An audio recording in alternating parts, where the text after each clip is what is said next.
What we've got 3 teams that are working right now. The 3 teams we have working are the guys you see right here out front. They're controlling what would be considered a fuel spill fire, okay?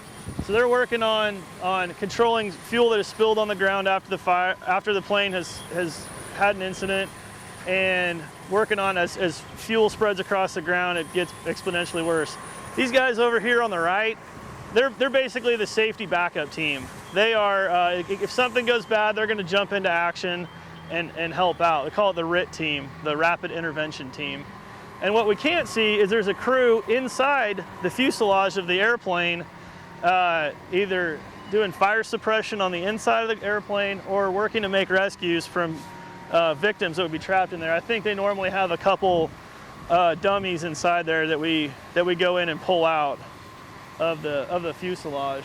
Now the next part they're going to do is they're going to go in there, and any switches for air bottles, nitrogen bottles, fuel tanks, batteries, they're going to go in there, and we actually get specific training on the planes that fly in and out of Hays to know where those switches are to turn that stuff off. Because the last thing we want to have happen is a jet engine that's still on when the pilots may have become incapacitated. We're trained to go in there and be able to manipulate the controls in the cockpit to shut the controls off. Normally, if we were fighting an aircraft fire, we're going to be using firefighting foam.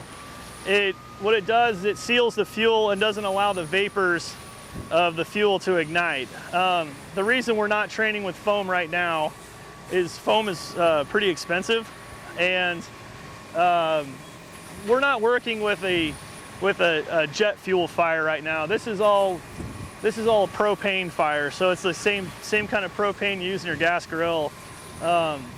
We can get the same effect of training without actually using a bunch of very expensive foam.